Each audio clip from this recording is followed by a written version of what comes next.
सबने हमारे 22 जो भारतीय जनता पार्टी के और जो अन्य भी हमारे साथी जो जीत कर आए हैं, उन सभी साथियों को अपना भरपूर आशीर्वाद समर्थन दिया। ऐसे मेरे भारतीय जनता पार्टी के और अन्य साथी जो यहाँ चुनाव लड़े, भले ही वो दूसरी पोजीशन पर रहे, अन्य साथी जो आए हैं जीत कर, उनका भी स्वागत अभिनंदन। मैं इस मंच से जनता की तरफ से आग्रह करूंगा कि आप सभी उन 22 के लिए भी तालियां बजाकर स्वागत अभिनंदन मेरे पार्षदों का। सभी साथी एक बार खड़े हो जाएं, 22 के 22 पार्षद एक बार खड़े हो जाएं और आप भी खड़े होकर तालियां बजाकर स्वागत करें हमारे साथियों का। धन्यवाद। प्लीज बैठिए। मित्रों, कहने को बहुत कुछ है, लेकिन आप काफी देर से बैठे हैं। कुछ साथी 9:30 बजे यहां पहुंच गए थे। आप सब जानते ही हैं कि भारतीय जनता पार्टी की जिन जिन प्रांतों में सरकारें सेवा कर रही है, आप उन प्रांतों का इतिहास उठा करके देखें कि भारतीय जनता पार्टी लगातार सत्ता में आकर सेवा कर रही है। उसी कड़ी में हम अपने हरियाणा प्रांत की बात करें तो आप सब जानते ही हैं कि तीसरा कार्यकाल अपने हरियाणा की देवतुल्य जनता ने भारतीय जनता पार्टी को आशीर्वाद दे करके इस प्रदेश की सेवा करने का अवसर दिया।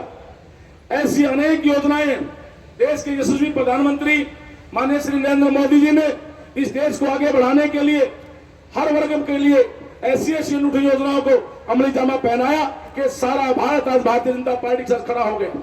हम हरियाणा की बात करें तो पूर्व मुख्यमंत्री वर्तमान में केंद्रीय मंत्री माननीय श्री मनोहर लाल जी ने भी जब इस देश प्रदेश की कमान संभाली तो उस समय भारतीय जनता पार्टी की पहली बार सरकार बनी तो ऐसी योजनाओं को अमली जामा पहनाया कि आज सारा हरियाणा उन योजनाओं से इतना खुश हुआ कि भारतीय जनता पार्टी के साथ खड़ा हो गया। अब वर्तमान के मुख्यमंत्री की बात करूं तो आप सब जानते ही हैं कि उनका स्वभाव व्यवहार, उनकी कार्यशैली, उनके मिलने का तरीका, समस्याओं को सुनकर तुरंत समाधान करने का जो उनका अनुभव, तरीका और जो व्यवहार है, उनके व्यवहार के कारण आज भारतीय जनता पार्टी के साथ पूरा हरियाणा खड़ा हो गया।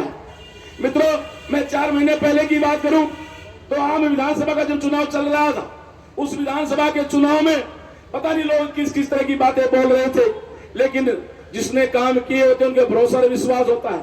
हमारे सभी नेता बोलते थे, माननीय मुख्यमंत्री श्री नायब सिंह सैनी कहते थे मीडिया के सामने, एक बार नहीं सैकड़ों बार कहा कि जिस दिन परिणाम आए आप नतीजा देख लेना कि हरियाणा में पूर्ण बहुमत की सरकार बनेगी, क्योंकि हमें अपने काम पर भरोसा है। अपने काम पर हमने जो किए हैं जनता के लिए, इसने पूरे हरियाणा की जनता ने पूर्ण मैंडेट देकर के, पूर्ण बहुमत देकर के हरियाणा में सरकार बनाने का काम किया। अब निकाय की चुनाव की बात करें तो 18 जिलों में निकाय के चुनाव हुए। आप सबने परिणाम देखे कि हरियाणा की जनता ने एक तरफा सभी प्रत्याशियों को जिताने का काम किया। मित्रों, रोहतक की देवतुल्य जनता का मैं बार बार आभार और धन्यवाद करता हूं कि हमारे सभी साथियों को अपना भरपूर आशीर्वाद दिया और अपने इस बेटे भाई को भी अपना भरपूर आशीर्वाद देकर के इस रोहतक की सेवा की जिम्मेदारी जो अपने दी है, अपने इस बेटे भाई पर जो भरोसा पार्टी ने किया, सरकार ने किया, रोहतक की मेरी देवतुल्य जनता ने किया, ये बेटा बच्चा भाई आपको विश्वास दिलाता है कि 24 घंटे आपकी सेवा में हाजिर रहेगा। और साथियों, आप सब जानते ही हैं, हम तो उस कक्षा के विद्यार्थी हैं जिन्होंने कभी सत्ता का लोभ नहीं किया। कहते हैं ना कि पद का अंतिम लक्ष्य नहीं है, पद का अंतिम लक्ष्य नहीं है, सिंहासन चढ़ते जाना, सभी समाज को लिए साथ में आगे है बढ़ते जाना, आगे है बढ़ते जाना।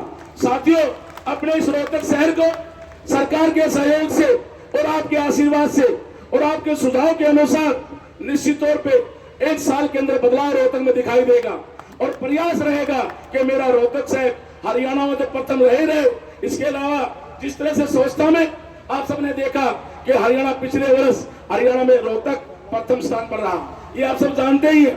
और आज भी अधिकारियों ने व्यवस्था की है हमारे ऐसे साथियों को सम्मानित करने के लिए और कुछ सम्मान वितरित करने के लिए। उस लास्ट में हमारे जो कमिश्नर साहब आप सबका धन्यवाद करेंगे तो वो अपना कार्यक्रम बताएंगे।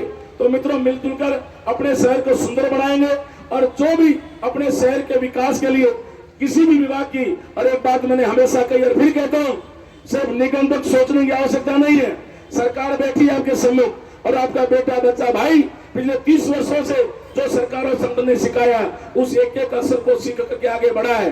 किसी भी विभाग का कोई भी काम हो अपने इस बेटे भाई को बता देना और निश्चित हो जाना, दोबारा कहने की आवश्यकता नहीं पड़ेगी। मित्रों, ऐसे हमारे माननीय मुख्यमंत्री जी, उनका आदेश हम सबको मिला हुआ है। तो पुनः ज्यादा समय ना लेते हुए आप सबका आभार। और जो मेरे सीनियर नेता यहाँ पहुंचे हैं मुझे आशीर्वाद देने के लिए और ये कार्यक्रम करवाने के लिए, मेरे पास शब्द नहीं, किन शब्दों में उनका धन्यवाद करूं। उनका हमेशा आशीर्वाद प्यार अपने छोटे भाई पर बना रहता है। मैं पुनः सभी नेताओं का यहाँ पहुंचने पर दिल की गहराइयों से आभार व्यक्त करता हूं और हमारे सभी सरकारी कर्मचारी और अधिकारी जितने साथी इस व्यवस्था में लगे उनका भी आभार और धन्यवाद, और मेरी देवतुल्य जनता जो आई उनका भी आभार और धन्यवाद। जय हिंद, भारत माता की जय।